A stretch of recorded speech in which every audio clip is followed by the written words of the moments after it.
आप देख सकते हैं क्वेश्चन का पूछा गया आरआरबी एनटीपीसी में 28/1/2021 को इवनिंग शिफ्ट में पूछा गया है। मैं 100% गारंटी के साथ कह सकता हूं कि इस वीडियो को देखने के बाद आज के बाद जब भी इस टाइप क्वेश्चन आएगा तो आप इसको चुटकी में सॉल्व कर सकते हैं। ठीक है, तब क्वेश्चन में दिया गया है एक्स और वाई मिलकर एक कार्य को 20 दिनों में समाप्त कर सकते हैं। वाई अकेले उसी कार्य को 25 दिन में पूरा कर सकता है, तो एक्स अकेले कार्य को कितने दिन में पूरा कर सकता है क्वेश्चन कह रहा है। तो जैसे से क्वेश्चन में दिया उस हिसाब से लिखते जाएंगे।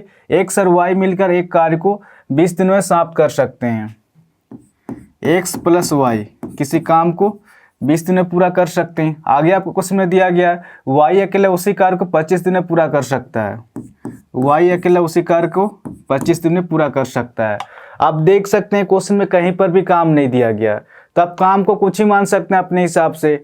आप एक्स भी मान सकते हैं, वाई मान सकते हैं। तो हमने वो संख्या एक्स और वाई न मान के हमने वो संख्या माना 20 और 25 का एलसीएम कितना हो जाएगा आपका, 20 और 25 का एलसीएम हो जाएगा आपका 100 हो जाएगा। ठीक है, ऐसे छोटी से छोटी संख्या लेना है कि इन दोनों से पूरी तरह से भाग हो जाए यानी कट जाए। तो हमने टोटल काम माना 100। इस 100 काम को 20 दिन में कंप्लीट करना है, तो डेली कितना काम करना पड़ेगा, 20 25 100 और 25 चौके 100। ये 5 वगैरह किस तरह से निकल के आ रहा, जब 100 को 20 से भाग देंगे तो 5 निकल के आएगा। यानी कि x प्लस वाई का काम कितना निकल के आ रहा, 5 निकल के आ रहा, और y का काम कितना निकल के आ रहा, 4 निकल के आ रहा। आगे आपको क्वेश्चन पूछ रहा x अकेले कार्य को कितने दिन में पूरा कर सकता है क्वेश्चन कह रहा। आप देख सकते हैं y का क्षमता कितना आपका, y का क्षमता 4 है, तो y का तो क्षमता हमेशा 4 ही होगा, तो y का क्षमता 4 होगा। ठीक है, और दोनों मिलके 5 काम कर रहे हैं, तो कहीं ना कहीं आपका x का क्षमता कितना निकल के आ रहा, 1 निकल के आ रहा, तभी जाके दोनों मिलके 5 काम कर रहे हैं। तो क्वेश्चन नहीं पूछ रहा x अकेले कार्य को कितने दिन में पूरा कर सकता है। टोटल काम कितना आपका, टोटल काम है 100, और x का क्षमता कितना आपका 1 है। तो इस 1 की रफ्तार से 100 काम को कितना दिन में कंप्लीट कर देगा, 100 दिन में काम पूरा हो जाएगा। ठीक है, तो इस क्वेश्चन का आंसर हो जाएगा आपका ऑप्शन सी, इसका सही आंसर होगा, 100 दिन में काम कंप्लीट हो जाएगा। आपका 20 नंबर का क्वेश्चन में दिया गया है राम अकेले एक कार्य को 20 दिन में पूरा कर सकता है, जबकि श्याम अकेला इसे 30 दिन में पूरा कर सकता है। यदि वे एक साथ कार्य करते हैं तो कार्य को पूरा करने में उन्हें कितना दिन लगेंगे। आप देख सकते हैं क्वेश्चन का पूछा गया आरआरबी एनटीपीसी में 29/1/2021 को इवनिंग शिफ्ट में पूछा गया।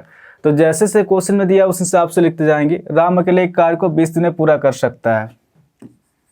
राम किसी काम को 20 दिन में पूरा कर सकता है, जबकि श्याम अकेला इसे 30 दिन में पूरा कर सकता है। श्याम अकेला इसे 30 दिन में पूरा कर सकता है।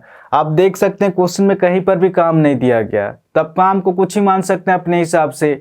आप एक्स भी मान सकते हैं, वाई मान सकते हैं। तो हमने वो संख्या एक्स और वाई ना मान के हमने वो संख्या माना 20 और 30 का एलसीएम कितना हो जाएगा आपका, 20 और 30 का एलसीएम हो जाएगा आपका 60 हो जाएगा।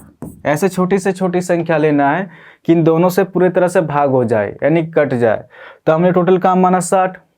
इस 60 काम को 20 दिन में कंप्लीट करना है, तो डेली कितना काम करना पड़ेगा, 20 या 60, 30 दूना 60। यानी कि राम का काम कितना निकल गया, 3 निकल के आ रहा, और श्याम का काम कितना निकल के आ रहा, 2 निकल के आ रहा। आगे आपका क्वेश्चन में दिया गया है यदि वे एक साथ कार्य करते हैं तो कार्य को पूरा करने में उन्हें कितना दिन लगेंगे। टोटल काम कितना है आपका, टोटल काम है 60, और राम और श्याम एक दिन में कितना काम करें, 5। तो इस 5 की रफ्तार से 60 काम को कितना दिन में कंप्लीट कर देंगे, 5 का 5, 1 हासिल 10 हो जा रहा, 5 दूना 10, तो कहीं ना कहीं आपका 12 दिन में काम कंप्लीट हो जाएगा। तो इस क्वेश्चन का आंसर हो जाएगा आपका ऑप्शन डी, इसका सही आंसर होगा, 12 दिन में काम कंप्लीट हो जाएगा। तो आशा करता हूँ आज के बाद जब भी इस टाइप क्वेश्चन आएगा तो आप इसको इजीली सॉल्व कर सकते हैं। इस चैनल को आप लोग सब्सक्राइब कर सकते हैं, कुछ ना कुछ तो नया सीखने को जरूर मिलेगा। और हाँ, कमेंट करके भी जरूर बताएं कि क्वेश्चन आपको समझ में आया कि नहीं। ठीक है, तो आज के लिए इतने ही, फिर नेक्स्ट वीडियो मिलेंगे। धन्यवाद।